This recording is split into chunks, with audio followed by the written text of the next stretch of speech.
আল্লাহ তাআলা এখানে কি বলছেন? ইয়া আইয়ুহাল্লাযীনা আমানু, তোমরা যারা ঈমান এনেছো কান খুলে শুনে রাখো।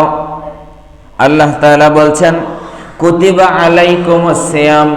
কুতিবা শব্দের অর্থ অনেকগুলো পাওয়া যায়, তার মধ্যে এই আয়াতের জন্য সর্বপ্রথম উপযুক্ত যেই শব্দটা কুতিবা শব্দ দিয়া আল্লাহ রাব্বুল আলামিন বোঝাতে চাইলেন বান্দারে এই সিয়াম মাস, এই সিয়াম সাধনা, রমজান মাসের সিয়াম সাধনা, এটা আমি আমার ঈমানদার বান্দা এবং বান্দির জন্য কুতিবা আলাইকুমুস সিয়াম। কুতিবা আমি আল্লাহ লিখে দিয়েছি, আমি আল্লাহ দলিল করে দিয়েছি, আমি আল্লাহ রাব্বুল আলামিন লিপিবদ্ধ করে দিয়েছি। বলেন তো দেখি, মুখে বলা কথার দাম বেশি নাকি লিখিতর দাম বেশি? কোনটার দাম বেশি? মুখে যেটা বললাম এটার দাম বেশি নাকি লেখা আছে ওটার দাম বেশি? লেখার দাম সবচাইতে বেশি। এরপরে শুধুমাত্র লেখা নয়, লেখার উপরে আবার আরেকটা ধাপ আছে। সেই ধাপ হলো যে লেখার চাইতেও বেশি দামি, সেটা হলো স্ট্যাম্প করে দেওয়া। সাধারণ একটা কাগজের মধ্যেও লেখা যায়, কোন রকমের সই স্বাক্ষর ছাড়া কাগজের ভিতরে শুধুমাত্র যদি লিখে দেওয়া হয়, ওই লিখে দেওয়ার যতটা দাম বাজার থেকে 50 টাকা বা 100 টাকা বা 500 টাকা দামের একটা স্ট্যাম্প কিনে নিয়ে এসে ওই স্ট্যাম্পের উপরে লেখালেখি করে ওই জায়গায় 10টা মানুষের সিল সাপ্পর সই স্বাক্ষর সহ যদি লিখে দেওয়া হয়, এই হাতে সাধারণ লেখার চাইতে স্ট্যাম্পে লেখার দাম কম না বেশি? জোরে বলেন, কম না বেশি? আবার শুধুমাত্র স্ট্যাম্পের কথা চিন্তা না করে আবার আরো একটু এক ধাপ সামনের দিকে যদি আগায় যান, একজন মানুষ একটা স্ট্যাম্প লিখেছে, ওই স্ট্যাম্পের মধ্যে যেই কথাটা লেখা আছে আবার ওই একই কথাটা আবার আরেকজন দলিল বের করে লিখেছে। মোহরির কাছ থেকে, উপজেলার থেকে মোহরির কাছে গিয়া দলিল লিখে নিয়ে আসছে। এখন আপনারা বলেন তো দেখি যে ওই কথাটার দাম, ওই স্ট্যাম্পের দাম বেশি না দলিলের দাম বেশি? বলেন কোনটার দাম বেশি? দলিলের দাম বেশি। কাগজে লিখে পড়ে দেয়া হলো আমার বাবার 1 বিঘা জমি তুমি সারা জীবন ভক্ষণ করো, তোমার নামে আমি দিয়ে দিলাম। এইটা যদি আপনি স্ট্যাম্পের উপরে যদি আপনি লিখে দেন, আরেকজন এসে যদি আপনাকে দলিল দেখায়, স্ট্যাম্পের কোনো মূল্য থাকবে না, দলিলের মূল্য সবাই গ্রহণ করবে। ঠিক তেমনি ভাবে আল্লাহ রাব্বুল আলামিন এই জায়গায় কুতিবা শব্দ ব্যবহার করলেন, কামা কুতিবা আলাল্লাযীনা মিন ক্বাবলিকুম লাআল্লাকুম তাত্তাকুন। ও আমার ঈমানদার বান্দা এবং বান্দিরা রে, কান খুলে শুনে রাখো, রমজান মাসের সিয়াম সাধনা আমি আমার ঈমানদার বান্দা এবং বান্দির জন্য লিপিবদ্ধ করে দিয়েছি, আমি আল্লাহ লিখে দিয়েছি, আমি আল্লাহ রাব্বুল আলামিন দলিল করে দিয়েছি। কেমন দলিল করে আমি আল্লাহ দিলাম? পূর্বের জামানার মানুষদেরকে আমি যেইভাবে রোজাকে ফরজ করেছিলাম, পূর্বের জামানার মানুষদেরকে যেইভাবে আমি রোজা লিপিবদ্ধ করে দিয়েছিলাম, দলিল করে দিয়েছিলাম, বান্দারে ঠিক একইভাবে একটা রমজান মাস তোমাদের জন্য লিপিবদ্ধ করে দিলাম। জোরে বলেন সুবহানাল্লাহ। হয়তো বলবেন হুজুর, আল্লাহ তাআলা চাইলে তো অন্য কোনো মাসেও রমজান দিতে পারতেন, অন্য কোনো মাসেও রোজা দিতে পারতেন, অন্য মাসে রোজা না দিয়া আল্লাহ কেন রমজান মাসে রোজা দিলেন? প্রশ্ন আছে না নাই? প্রশ্ন আছে না নাই? মোটামুটি কিতাব ঘাটাঘাটি করলাম, এটার রহস্য উদ্ঘাটন করা শুরু করলাম। ঘাটতে রিসার্চ করতে শুধুমাত্র একটা তথ্য প্রত্যেকটা কিতাবের ভিতরেই খুঁজে পাওয়া যায়। সেই তথ্যটার নাম হলো আল কোরআন। জোরে বলেন সুবহানাল্লাহ। এই একটা তথ্য, যেই তথ্যর নাম হলো আল কোরআন। দেখেন, পবিত্র মক্কা নগরী, তামান দুনিয়ার মানুষ মক্কা নগরীতে ব্যবসা করতে আসতো, মদিনার শহরে ব্যবসা করতে আসতো। মক্কার পূর্বের নাম ছিল বাক্কা। গভীরভাবে খেয়াল করবেন, মক্কার পূর্বের নাম ছিল বাক্কা, কিন্তু মদিনার পূর্বের নাম আবার ছিল ইয়াসরিব। কি নাম ছিল? ইয়াসরিব, এই মক্কা এবং মদিনার শহরে বিভিন্ন রাজ্য থেকে বিভিন্ন রাষ্ট্র থেকে মানুষজনেরা ব্যবসা করার জন্য আসতো। মক্কার খুব একটা তেমন দাম ছিল না, মদিনারও খুব একটা তেমন দাম ছিল না, কিন্তু আল্লাহ রাব্বুল আলামিন এই কোরআনের ওসিলায় মক্কাকে কেমন ভাবে দামি বানায়া দিয়েছেন। আল্লাহ রাব্বুল আলামিন কোরআনুল কারীমের ভিতরে সূরা 3 দিয়ে দিলেন। সূরা 3 এর ভিতরে পবিত্র শহরে মক্কা ওয়া হাযাল বালাদিল আমিন, পবিত্র নগরী, পবিত্র একটা শহর, আল্লাহ রাব্বুল আলামিন মক্কা নগরীকে পবিত্র শহর হিসেবে ঘোষণা করে দিলেন। জোরে বলেন সুবহানাল্লাহ। এর কারণ মাত্র একটাই, সেই কারণের নাম হলো আল কোরআন। এই কোরআনটা যেই শহরে নাজিল হলো, এই নাজিল হওয়ার কারণে ওই শহরটা দামি হয়ে গেল। গভীরভাবে খেয়াল করেন, যেই মানুষটার উপরে নাজিল হলো মুহাম্মাদুর রাসূলুল্লাহ সাল্লাল্লাহু আলাইহি ওয়াসাল্লাম, তামান দুনিয়ার জমিনে যত মানুষ, আদম থেকে শুরু করে প্রলয় পর্যন্ত যত মানুষ দুনিয়ার জমিনে আসবে, সব মানুষগুলোর চাইতে দামি, সব মানুষগুলোর চাইতে শ্রেষ্ঠ একজন মহামানব, নাম হলো মুহাম্মাদুর রাসূলুল্লাহ। জোরে বলেন সুবহানাল্লাহ। এই মানুষটার উপরে কালামে পাক নাজিল হলো, এই কোরআন নাজিল হলো, যার উপরে তার দাম সবচাইতে বেশি হয়ে গেল। যেই পাহাড়ের উপরে এই কোরআন নাজিল হলো, পাহাড় হলো জাবালে নূর। জাবালে নূর, জাবালে নূর পাহাড়, পাহাড়গুলোর মধ্যে দামি পাহাড়ে পরিণত হয়ে গেল। যেই গুহার মধ্যে নাজিল হলো, গুহাটা সবচাইতে দামি হয়ে গেল। যেই ফেরেশতা নাজিল করলেন জিবরিল আলাইহিস সালাম, নাজিল করার কারণে সমস্ত ফেরেশতাদের মধ্যে উস্তাদ হয়ে গেলেন, উস্তাদ লিডার হয়ে গেলেন হযরত জিবরিল। এই কারণ একটাই, শুধুমাত্র কোরআন। কোরআনের কারণে শহর দামি হয়, কোরআনের কারণে পাহাড় দামি হয়। যেই মাসে নাজিল হলো সেই মাসটা আরবি 12টা মাসের মধ্যে সর্বশ্রেষ্ঠ মাস, শাহরু রমাদান আল্লাযী উনজিলা ফীহিল কোরআন। সমস্ত মাসগুলোর মধ্যে একটা মাত্র মাস, যেই মাসের নাম রমজান মাস। এই মাসে কোরআন নাজিল হওয়ার কারণে রমজান মাসের দাম সর্বশ্রেষ্ঠ হয়ে গেল। জোরে বলেন সুবহানাল্লাহ। শুধুমাত্র তাই নয়, এই রমজান মাসের বাইরেও আরো কিছু কথা আছে। রমজান মাসেই শুধু নাজিল হলেন, এর মধ্যে একটা রাত আছে, একটা রাত আছে। পুরা 30টা দিন একটা মাসের ভিতরে, সবগুলা মাস কোরআন নাজিল হয় নাই, সবগুলো দিনকে সুন্দরভাবে লিপিবদ্ধ করেন নাই, সবগুলো দিনকে সমানভাবে মর্যাদা দেন নাই। 30টা মাসের ভিতরে একটা মাত্র রাত, সেই রাতটার নাম হলো লাইলাতুল কদর। 1000 মাস অপেক্ষা শ্রেষ্ঠ, 1000 মাস অপেক্ষা উত্তম একটা রাত, সেই রাত্রির নাম হলো লাইলাতুল কদর। এই রাত্রিতে কোরআন নাজিল হলেন। কোরআন নাজিল হওয়ার কারণে রাতের দামটা অন্য রাতের চাইতে বেশি হয়ে গেল।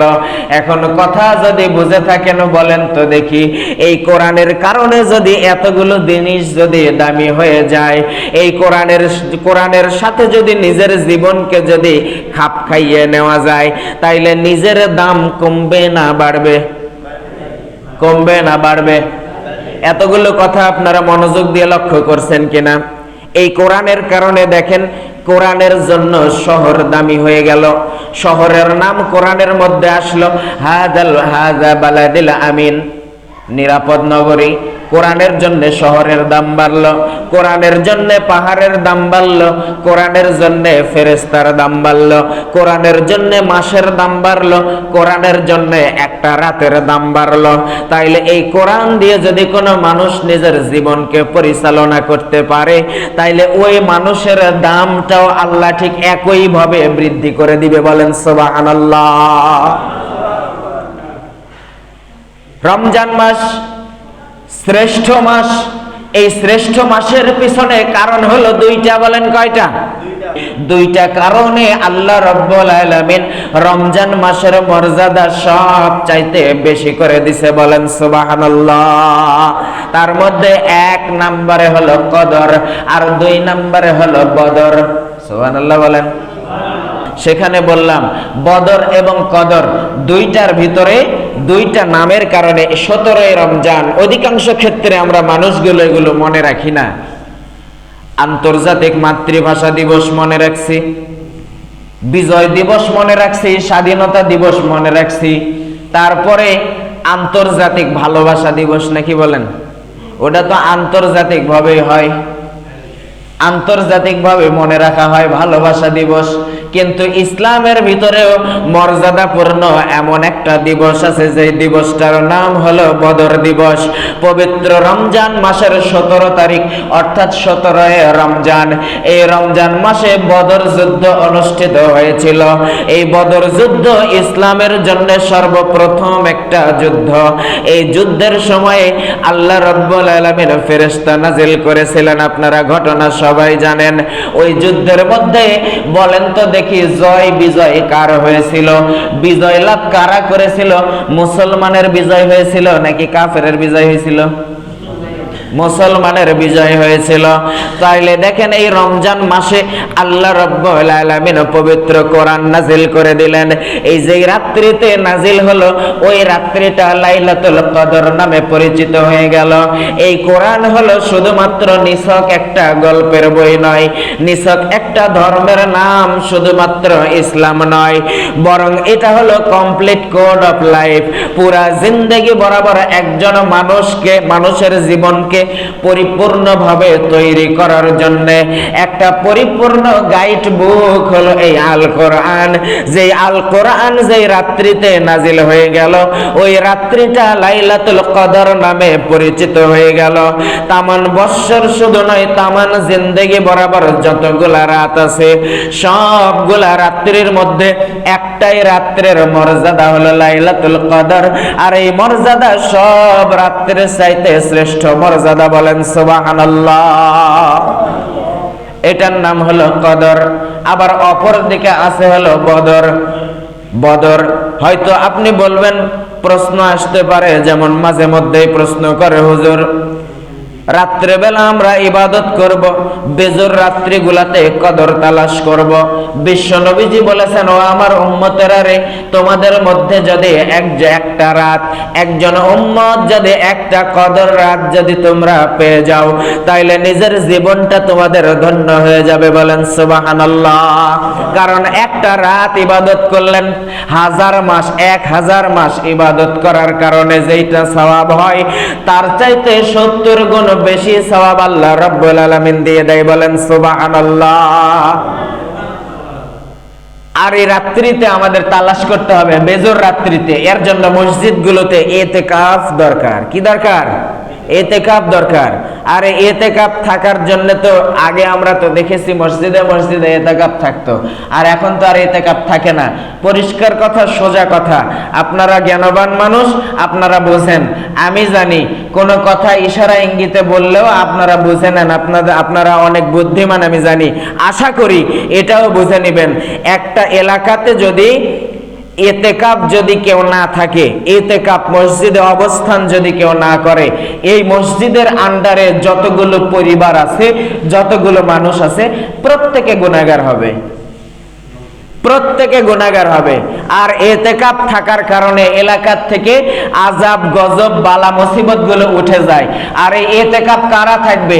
সমাজের ভিতরে দেখা যায় যারা ধনী মানুষ, যাদের উপরে যাকাত ফরজ, এই সমস্ত ধনী ধনী মানুষগুলো মসজিদের মধ্যে ইতিকাফ থাকা সবচাইতে উত্তম। যদি তা পাওয়া না যায়, মসজিদ কর্তৃপক্ষের দায়িত্ব হলো মসজিদ কর্তৃপক্ষ ইতিকাফ থাকবে। তাতেও যদি সম্ভব না হয়, প্রয়োজন হলে মানুষকে টাকা দিয়া ভাড়া করে দিন মজুর হিসাবে, দিন হিসাবে টাকা দিয়া, খাবার দিয়া, যে বাবা তোমার টাকা দেওয়া হবে এত প্রতিদিন হাজিরা, আবার খাবার দেওয়া হবে, এই কয়দিন থাকো। তারপরেও একটা মসজিদে ইতিকাফ থাকা, এটা মসজিদের হক। যদি না হয়, পুরা এলাকাবাসী গুনাহগার হয়ে যাবে। বলেন নাউজুবিল্লাহ। আমি সাধারণ ইমাম হিসেবে বলার দায়িত্ব বললাম, মানবেন কি মানবেন না এলাকাবাসী জানে, না কি বলেন আপনারা? হ্যাঁ, এলাকাবাসী জানে, মানবেন কি মানবেন না। আমার দায়িত্ব নসিহত করা। আল্লাহ কোরআনুল কারীমের মধ্যে নবীজিকে বলছে, ইয়া রাসূলুল্লাহ, আপনার দায়িত্ব দিছি আমি বলার, আপনি বলেন। কে মানলো কে মানলো না ওটা আপনার দেখার বিষয় নাই, বলেন সুবহানাল্লাহ। তা আল্লাহ যদি স্বয়ং নবীজিকে এই কথা বলে, তাহলে আমি তো সাধারণ একটা ইমাম হুজুর মানুষ, তাই না?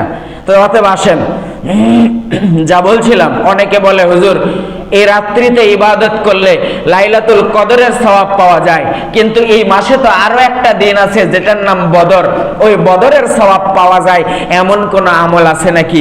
আপনাদেরকে জানার দরকার আছে, এমন কোন আমল আছে নাকি? আছে। আমরা সবাই জানি বেজর রাত্রিতে তালাশ করলে কদরের সওয়াব পাওয়া যায়, অর্থাৎ কদর যদি পাওয়া যায় সওয়াব পাওয়া যায়। কিন্তু এই মাস শ্রেষ্ঠ হওয়ার পিছনে আরো একটা কারণ আছে, বদর। আমাদের জীবনে তো আর বদরের ময়দান আসবে না, উহুদের ময়দান আসবে না, হুনাইনের ময়দান আসবে না, খন্দকের ময়দান আসবে না। তাইলে আমরা কি ওই উহুদ বদর খন্দকের ময়দানের যুদ্ধ করার সওয়াব থেকে আমরা কি বঞ্চিত হব? না। বিশ্ব নবীজি আমাদেরকে সুন্দরভাবে শেখায় দিয়ে গেলেন, ও উম্মতের, আরে তোমাদের বাড়িতে যদি অসুস্থ মা থাকে এবং যদি অসুস্থ স্ত্রী থাকে, অসুস্থ পিতা থাকে, অথবা মহিলাদেরকে বললেন তোমার বাড়িতে যদি অসুস্থ স্বামী থাকে, অর্থাৎ পরিবার পরিজনদের মধ্যে যদি কোনো মানুষ অসুস্থ থাকে, ওই অসুস্থ মানুষের সেবা করবা, অসুস্থ মানুষকে যত্ন নিবা, ওই অসুস্থ মানুষের পরিচর্যা করে ওই অসুস্থ মানুষকে যদি সুন্দরভাবে সুস্থ করে তুলতে পারো, আল্লাহ রাব্বুল আলামিন ওই উহুদের ময়দানে, বদরের ময়দানে জিহাদ করে সংগ্রাম করে যারা শহীদ হয়ে গেছিল তাদেরকে আল্লাহ রাব্বুল আলামিন শাহাদাতের মর্যাদায় ভূষিত করেছিল। আর যেই সমস্ত বান্দারা জীবন নিয়ে বেঁচে এসেছিল তাদেরকে আল্লাহ রাব্বুল আলামিন গাজী বলে ভূষিত করেছিল। ওই উহুদের ময়দানে, বদরের ময়দানে জিহাদ করার কারণে যেই পরিমাণ সওয়াব হয়, অসুস্থ মানুষের সেবা করে অসুস্থ মানুষকে সুস্থ করে তুললে ওই সমপরিমাণ সওয়াব আল্লাহ তার আমলনামায় লিখে দেয়, বলেন সুবহানাল্লাহ। এই হলো দুইটা কারণ, একটা হলো বদর গেল বদর, আরেকটা হলো কদর। এই দুইটা কারণে রমজান মাসকে আল্লাহ রাব্বুল আলামিন শ্রেষ্ঠ ঘোষণা করেছেন। এইবারে আসেন, রমজান মাসে আমরা রোজা রাখি, এই জায়গাতে রোজা রাখার ব্যাপারে আমরা যেই মাযহাব মানি, যেই শরীয়ত মানি, হানাফি মাযহাব মানি, অনেকে আছে শাফি মানে, অনেকে মালিকি মানে, অনেকে হাম্বলি মানে, অনেকে আবার এখানে বিএনপির লোক আছে, আওয়ামী লীগ সাপোর্ট করতো তারাও আছে, জামাত আছে, চরমনাই আছে, জাসদ আছে, বাসদ আছে, যা ইচ্ছা আছে থাকতে পারে। রমজান মাসের রোজা, এটা নিয়ে কারো দ্বিমত আছে? কথা বলেন, কারো দ্বিমত আছে? রমজানের রোজা বালেগ হওয়ার যখন বালেগ হয়, প্রত্যেকটা বালেগ এবং বালেগার জন্য রমজানের রোজা রাখা ফরজ। এর পিছনে কোনো দ্বিমত আছে? কোনো দ্বিমত নাই। কেন দ্বিমত নাই? আল্লাহ তাআলা কোরআনের মধ্যে বর্ণনা করেছেন, কুতিবা আলাইকুমুস সিয়াম, কুতিবা লিপিবদ্ধ করে দিয়েছি, ফরজ নয়, লিপিবদ্ধ করে দিছি, দলিল করে দিয়েছি। কি দলিল করে দিছি? এই রমজান মাসের রোজা তোমাদের জন্য আমি দলিল করে দিছি। একটা সাধারণ সাদা কাগজে লেখার চাইতে একটা স্ট্যাম্পে লেখার দাম সবচেয়ে, বলেন না কেন, সবচেয়ে স্ট্যাম্পে লেখার যে দাম তার চাইতে একটা দলিলের দাম আল্লাহ এখানে বলছেন কুতিবা শব্দ ব্যবহার করেছে। কুতিবা শব্দের অর্থ হলো দলিল করে দেওয়া, যে বান্দা আমি তোমাদের জন্য এই রমজান মাস আমার ইমানদার বান্দাবান্দির জন্য দলিল করে দিছি। তাইলে বলেন, মুখে যেটা আল্লাহ বলে ফরজ, এই ফরজের চাইতেও দলিল করে দিছি, তার মানে এটা একবারে মজবুত ফরজ, বলেন সুবহানাল্লাহ। এটা নিয়ে কারো কোনো দ্বিমত নাই। ও আকিমুস সালাহ, নামাজ কায়েম করো, এটা নিয়ে কারো দ্বিমত আছে? কারো দ্বিমত নাই। তারপরে সামর্থ্য অনুযায়ী যাকাত দিতে হবে, এটা নিয়ে কারো দ্বিমত আছে? কারো দ্বিমত নাই। কোন একজন যদি বলেন বড় লোক মানুষ, ধনী মানুষ যাকাত দেয় না, তাকে গিয়া যদি বলেন, কি ভাই আপনার এত সম্পদ আপনি যাকাত দেন না, এটা তো মানা যায় না, ও কিন্তু নত হয়ে বলবে, হয় ভাই দেওয়া দরকার। কি ব্যাপার, আপনি সুস্থ মানুষ, নামাজের যান না, চলেন নামাজের যাই। হয় নামাজ দরকার, আমি যান আসতেছি। আপনি সুস্থ আছেন, ঘুরে বেড়ান, রোজা রাখেন না, আপনি দেখলাম দিনের বেলা চায়ের স্টলের মধ্যে ঢুকলেন, এলা কেমন কথা? সুস্থ আছেন, এখন রোজা থাকা লাগবে না? হয় বা রোজা থাকা তো দরকার, পারি না মানে কি আমি পারি না কিন্তু দরকার, কি বলেন আপনারা? আমি পারি না হয়, ও নিজে স্যালেন্ডার করতেছে শুরুতে যে আমি পারি না, কিন্তু এটা নিয়ে দ্বিমত নাই। তার কারণ কি? এটা হলো দরকার, তাই না? এটা দরকার, কোনো দ্বিমত নাই। আসেন আল্লাহ রাব্বুল আলামিন একই কথা ভালো করে খেয়াল করবেন, কুতিবা কুতিবা আলাইকুমুস সিয়াম, কুতিবা দলিল করে দিয়েছি আলাইকুমুস সিয়াম, রোজা তোমাদের জন্য, তাই না? এরপরে আসেন কুতিবা আলাইকুমুল কিসাস, যুদ্ধ বিগ্রহ তোমাদের জন্য কুতিবা কি করে দিয়েছি? কি করে দিয়েছি বলেন না কেন? দলিল করে দিয়েছি। আর সবাই বুঝতেছেন কথা? কুতিবা দলিল করে দিয়েছি কি? আলাইকুমুল কিসাস, যুদ্ধ বিগ্রহ তোমাদের জন্য আমি দলিল করে দিয়েছি। এটা কোথায় আছে? সূরা বাকারার ভিতরে আছে, 216 নম্বর আয়াতের ভিতরে আছে। এরপরে আবার আছে 278 নম্বর আয়াতের ভিতরে আল্লাহ রাব্বুল আলামিন একই কথা আবার বলছেন যে কুতিবা আলাইকুমুল কাতালা কুতিবা আলাইকুমুল কাতাল, কুতিবা মানে কি? লিপিবদ্ধ করে দিলাম, দলিল করে দিলাম। আলাইকুমুল কিতাল, সংগ্রামের মধ্যে যুদ্ধের ময়দানে গিয়া একজন মুসলমান আরেকজন মুসলমানকে জবাই করবে, একজন মুসলমান আরেকজন মুসলমানকে হত্যা করবে। কতল শব্দের অর্থ কি? জবাই, হত্যা, এতটুকু নয়, সংগ্রাম, যুদ্ধ, জিহাদ, এটার নাম হলো কিতাল। কুতিবা আলাইকুমুল কিতাল, এই জায়গা তো আল্লাহ তাআলা এটাকেও ওই একইভাবে ফরজ করে দিছে, মানে কি একইভাবে দলিল করে দিছে। কথা বলেন না কেন? ঠিক না? তাইলে একই শব্দ দিয়া আমরা রোজার ব্যাপারে দ্বিমত করি না, কিন্তু মুসলমান হিসাবে আমরা যখনই বলি যে কুতিবা আলাইকুমুল কিসাস, তখন এক শ্রেণীর মানুষ যারা আছেন মনে হয়তো করতে পারেন এতক্ষণে ভালো আসলো হুজুর, কেবল রাজনীতি আবার শুরু করছে। কি এরকম ধারণা করার মানুষ থাকতে পারে কিনা? হ্যাঁ, হুজুর এতক্ষণই ভালো আসলো, কত সুন্দর নামাজের কথা বললো, কত সুন্দর রোজার কথা বললো, শুনতে কি সুন্দর ফাইন লাগতেছিল, অথচ এই যে এই এখন আয়সা রাজনীতি আবার শুরু করে দিছে। এই ধরনের ধারণা করার মানুষ থাকতে পারে কিনা? অবশ্যই পারে, সব জায়গাতেই থাকতে পারে। কিন্তু আল্লাহ রাব্বুল আলামিন কোরআনুল কারীমের ভিতরে আরো এক জায়গায় বলছেন ওয়ামা আকসারুহুম বিল্লাহি ইল্লা ওয়া হুম মুমিনুন। আল্লাহ বলছে, হে নবী, আপনার নবীকে আপনি দুনিয়ার মানুষদেরকে, উম্মতদেরকে আপনি জানায়া দেন, এক শ্রেণীর মানুষ যারা ছিল, অতীতে যারা ছিল, এখনো আছে, কিয়ামত পর্যন্ত ভবিষ্যতেও এই শ্রেণীর মানুষগুলা থাকবে, যারা কি মনে করবে? যারা নিজেদেরকে মুমিন মনে করবে, যারা নিজেদেরকে ইমানদার মনে করবে। ইল্লা ওয়া হুম মুমিনুন, কিন্তু আমি আল্লাহ বলতেছি এরা মুমিন নয়। নাউজুবিল্লাহ বলেন, এরা মুমিন নয়। কেন মুমিন নয়? এটার পিছনেও তো কারণ আছে, নাকি বলেন? প্রশ্ন করবেন, হুজুর মুমিন নয় কেন? মুমিন নয়, আমরা তো নামাজ পড়ি, রমজান আসলে আমরা তো রোজা রাখি, রমজান আসলে আমরা রোজা রাখি, সামর্থ্য অনুযায়ী যাকাত দিই, ফিতরা দিই, সব কিছু করি, ইবাদত বন্দেগী করি, তারপরেও আপনি বলবেন আমরা কেন মুমিন হতে পারবো না? হ্যাঁ, আল্লাহ রাব্বুল আলামিন বলছেন সূরা বাকারার ভিতরে, আবার বলছে আফাতুমিনুনা বিবাদিল কিতাব ওয়া তাকফুরুনা বিবাদ। হে নবী, ওই মানুষগুলাকে, ওই মানুষগুলার চোখের মধ্যে আঙ্গুল দিয়ে আপনি একটু দেখায় দেন তো, আফাতুমিনুনা বিবাদিল কিতাব, এই কিতাব থেকে যখন কেউ কোনো কথা বলে, নামাজের কথা যখন বলে, রোজার কথা যখন বলে, আফাতুমিনুনা বিবাদিল কিতাব, তারা বলে এতক্ষণ তো শুনতে ভালোই লাগতেছিল, তার মানে তারা এটা মেনে নাই, এতক্ষণ তো ঠিকই ছিল, ভালোই বললো। ওয়া তাকফুরুনা বিবাদ, আল্লাহ বলতেছে যে তারপরে যখন সংগ্রামের কথা বলে, কুতিবা আলাইকুমুস সিয়াম যখন বলে, তখন বলে ভালোই তো লাগতেছিল। আবার ওই একই কথা কুতিবা আলাইকুমুল কিসাস যখন বলে, তখন আবার ওরা বলে কি ওয়া তাকফুরুনা বিবাদ, আবার রাজনীতি শুরু করছে। কি কথা বোঝেন নাই? ওই শ্রেণীর মানুষগুলা কি আল্লাহ রাব্বুল আলামিন বললেন এরা হলো মুমিন হতে পারবে না।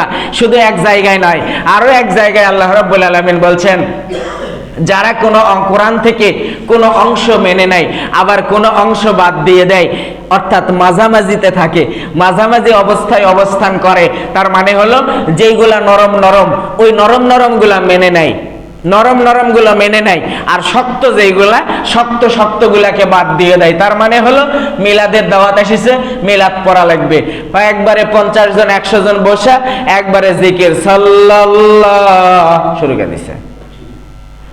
তার মানে ওটা খাওয়া, যে ওই জায়গাত কোনো আপত্তি নাই, খাওয়া খাচ্ছে সমস্যা নাই।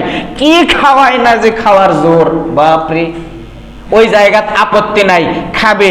কিন্তু ওই একই মজলিস থেকে যখন বলে ইসরায়েলে হামলা হয়েছে, ইসরায়েল হামলা করেছে ফিলিস্তিনে, ছোট ছোট মানুষ বাচ্চাগুলাকে এমন ভাবে মারতেছে তুষারপাত হয়ে যাচ্ছে, চলো ওটার বিরুদ্ধে একটু সংগ্রাম করা লাগবে, একটু বিক্ষোভ করা লাগবে, চলো।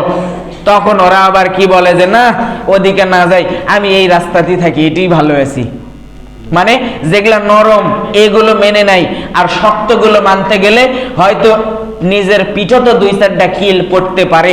এইটা বাদ দিয়া যখন সে সাধারণ অবস্থায় চলাফেরা করে, অর্থাৎ এই মানুষগুলাকে আল্লাহ রাব্বুল আলামিন পরের আয়াতে আল্লাহ বলছেন উলাইকা হুমুল কাফিরুনা হাক্কা, উলাইকা 4 আলিফ টান দিয়ে দিছে আল্লাহ তাআলা। নবীজিকে বলছে, হে নবী, আপনি ওই মানুষগুলার চোখে আঙ্গুল দেন, আঙ্গুল দিয়ে দেখায় দেন, দেখেন ওদের উলাইকা 4 আলিফ টান। মানে এখানে কি বহু বচন হিসাবে বর্ণনা করা হয়েছে, মানে এখানে যতগুলা সীমাবদ্ধ আছে সবগুলা উলাইকা, 5 জন হতে পারে, 10 জন হতে পারে, 10,000 10 লক্ষ মানুষ হতে পারে, এখানে ওরাই হলো কাফিরুনা হাক্কা, অরিজিনাল কাফের। নাউজুবিল্লাহ বলেন। তাহলে কোরআনের যেগুলো বিধান, এই বিধানগুলো নিয়ে আমরা মুসলমান হিসাবে আমাদের কারো কি কোনো দ্বিমত করা যাবে? বলেন, দ্বিমত করা যাবে? এই কোরআনের ভিতরে যারা বলবে, এখানে দেখেন আরো একটি কথা আমি সতর্ক করার জন্য কথাটা বলছি, যে আমরা প্রত্যেকেই মুসলমান, ঈমানকে হেফাজত করা আমাদের প্রত্যেকের দায়িত্ব, নাকি বলেন আপনারা? আমি বহু জায়গায় পাইছি এরকম যে অনেকে বলে যে হুজুর সব চলবে, রাজনীতি চলবে না, কারণ রাজনীতি করে, এটা রাজনীতি, এটা ভালো কাজ নয়। এই কথা যে বলবে, আমি লিখে দিতে পারবো কথাটা, এই কথা যে বলবে তার ঈমান নাই, নতুন করে কালেমা পড়ে তাকে ঈমান আনা লাগবে, কারণ তার ঈমান চলে গেছে, সে মুশরিক হয়ে গেছে, মুরতাদ হয়ে গেছে। কেন? কারণ হলো আল্লাহ তাআলা এই কোরআনের মধ্যে একটা পরিপূর্ণ সূরা নাজিল করছে, যে সূরার নাম হলো সূরা মুলক। আপনারা কি কখনো নাম শুনছেন? আপনারা নাম শুনছেন? এই মুলক শব্দের অর্থ হলো রাজনীতি। আপনি যদি বলেন রাজনীতি না ইসলামের মধ্যে, রাজনীতি করা যাবে না, আপনি যদি দ্বিমত পোষণ করেন, আপনি তো মুরতাদ হয়ে গেলেন, কারণ আল্লাহ তো নিজেই রাজনীতির নামে একটা সূরা নাজিল করে দিয়েছে। শুধুমাত্র তাই নয়, একটা রাজনীতি করতে গেলে একটা তো সংবিধান থাকা লাগবে, একটা ধারা থাকা লাগবে। এই সংবিধানের নামেও আল্লাহ একটা সূরা নাজিল করছে, যে সূরার নাম হলো সূরা ফুরকান। সুবহানাল্লাহ বলেন। সবগুলা তথ্য আমি আস্তে আস্তে করে নোট করেছি, রিসার্চ করেছি, আলহামদুলিল্লাহ। একটা রাজনীতির জন্য যতগুলা পয়েন্ট প্রয়োজন, যতগুলো ধাপ প্রয়োজন, প্রত্যেকটা ধাপ বাই ধাপ আল্লাহ কোরআনের মধ্যে এমন ভাবে বলেছেন, কুতিবা শব্দ ব্যবহার করলেন, আলাইকুমুল কতল, আলাইকুমুল কিসাস। এটার দ্বারা বোঝাতে চাইছে বান্দারে, সংগ্রাম, জিহাদ, রাজনীতি, ভোটাভুটি, ইলেকশন মুসলমানদের জন্য আমি দলিল করে দিয়েছি। বলেন সুবহানাল্লাহ। তাইলে এটা নিয়ে কোনো দ্বিমত আমরা মুসলমান হিসাবে করা যাবে না। যদি কেউ করে, আমি আপনাদের শিখাইয়া দিতেছি, যদি কেউ এটা নিয়ে দ্বিমত করে, একজন যদি আরেকজনের কাছে গিয়া যদি দ্বিমত করে, তাহলে আপনার কাজ হবে আপনি তাকে স্পষ্ট বলে দেওয়া, এই তওবা পর, ঈমান কিন্তু চলে যাবে। রাজনীতি নিয়ে কোনো কথা বলা যাবে না, কারণ রাজনীতির কথা ডাইরেক্ট কোরআনে আছে। এই রাজনীতি সবাই করবে, মুক্তাদি করবে, মুসল্লি করবে, সাধারণ মানুষ করবে। ইমাম সাহেব বুঝি ভোটের দিন ঘর শুয়ে থাকবে নাকি? কথা কন না, শুয়ে থাকবে? তাহলে ইমামের যদি রাজনীতি করা যদি না জায়েজ হয়, রাজনীতি করাটা যদি দোষের হয়, তা আপনি কেন রাজনীতি করেন? কি কথা ঠিক আছে না? তাহলে রাজনীতি সকল মুসলমানের জন্য শুধু নয়, সমগ্র মানব জাতির জন্য রাজনীতি করা কি ফরজ? রাজনীতি করা কি ফরজ? বরং যে রাজনীতি করে না তারই ঈমান নাই, যে রাজনীতি করবে না তারই ঈমান থাকবে না। অতএব আসেন আল্লাহ রাব্বুল আলামিন আমাদেরকে কথাগুলো সুন্দরভাবে বোঝা এবং আমল করার তৌফিক দান করুক। বলেন আমিন।